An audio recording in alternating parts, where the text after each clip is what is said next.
Бүгін Қазақ Инвест ұлттық компаниясы алаңында Қарағанды облысының инвестициялық әлеуеті таныстырылды. Іскерлік кездесуге шетелдік елшілік пен өндірістік кәсіпорын өкілдері және инвесторлар қатысты. Басқосуда шағын және орта бизнес мүмкіндіктері қаралып, агроөнеркәсіп секторын дамыту жайы талқылады. Мұндай жиынды өзге жерден көрмеген боларсыз. Әр қонақтың қолында бір балмұздақтан, бәрі тәбетпен тамсана жеуде. Кәсіпкерлер өз өнімдерін тек сөз жүзінде емес, осылай дәм татқызып таныстыруда.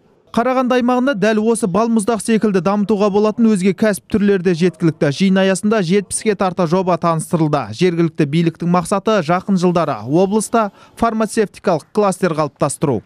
Бұл бойынша тиісті жобаларды іске асыру мәселесі алдағы 2 ай көлемінде өз шешімін табады деп күтіледі. Қазір осы салада жұмыс жасайтын ресейлік компаниялармен әріптестік орнатылған. Белгілі деңгейде өндірісіміз бар. Бізде зерттеуге де ерекше мән берілген. Қарағанды пайдалы қазбалармен танымал. Енді оны өндіру кезінде қолданылатын жарылғыш заттар аймақтың өзінде дайындалмақшы. Қазақстанға керектігі 300 мың тоннадай керек. Оның 200 мың тоннасындай шетелден кіргізіледі.